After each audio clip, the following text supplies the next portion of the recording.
Imagine a group of people who have spent decades, generations, centuries in fear, invisibility, struggle, and silence.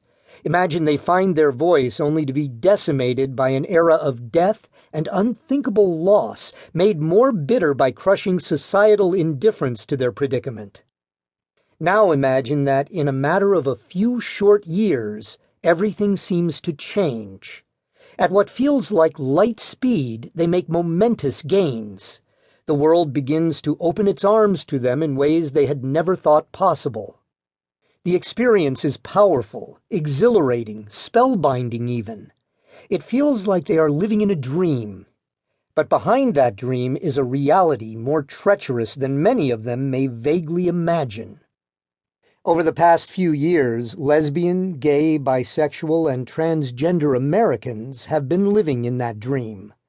In 2011, the onerous Don't Ask, Don't Tell law banning gays and lesbians from serving openly in the military was repealed. The destructive force of the Defense of Marriage Act disintegrated in 2013 when a thunderous Supreme Court ruling in U.S. v. Windsor struck it down. In rapid succession, state after state, from the coasts well into the heartland, transformed into what appeared to be bastions of full equality as thousands of gay and lesbian couples marched down the aisle. Even deep in Mormon Utah and in Oklahoma, the buckle of the Bible Belt, federal judges threw out hateful bans on gay marriage, and the issue worked its way back up to an apparently sympathetic Supreme Court. We saw LGBT people represented in movies, in music, and on TV in ways we'd not experienced before. Not only were gay and transgender characters more visible than ever, but also openly gay, lesbian, bisexual, and transgender actors were more and more often invited to play these roles. A mass wedding occurred at the Grammy Awards. Ellen DeGeneres, a lesbian comedian, made an enormous comeback after her sitcom was canceled the year following her coming out in the 1990s to become a daytime television sensation. Rosie O'Donnell was back on The View and more outspoken than ever. A transgender actress, Laverne Cox, stood tall on the cover of Time magazine.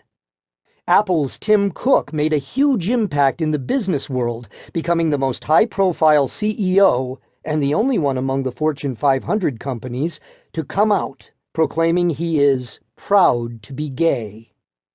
Since the mid-90s, many people with HIV were no longer suffering and dying.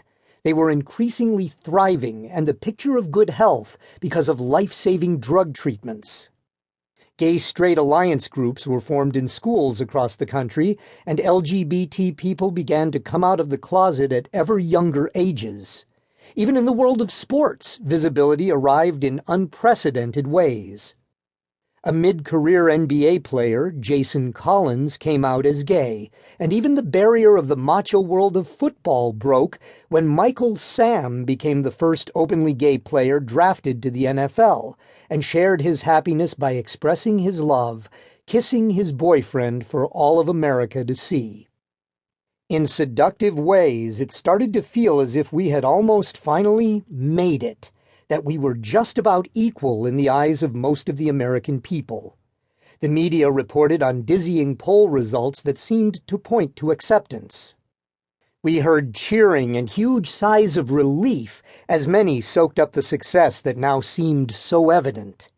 Like many people, I even noticed my Facebook feed regularly erupting with posts expressing congratulations or disbelief about seeing these great strides in our lifetime. Yet it was, and is, a dangerous moment. It's a moment in which all of us, LGBT and straight, who support equality, risk falling prey to what I've come to call victory blindness.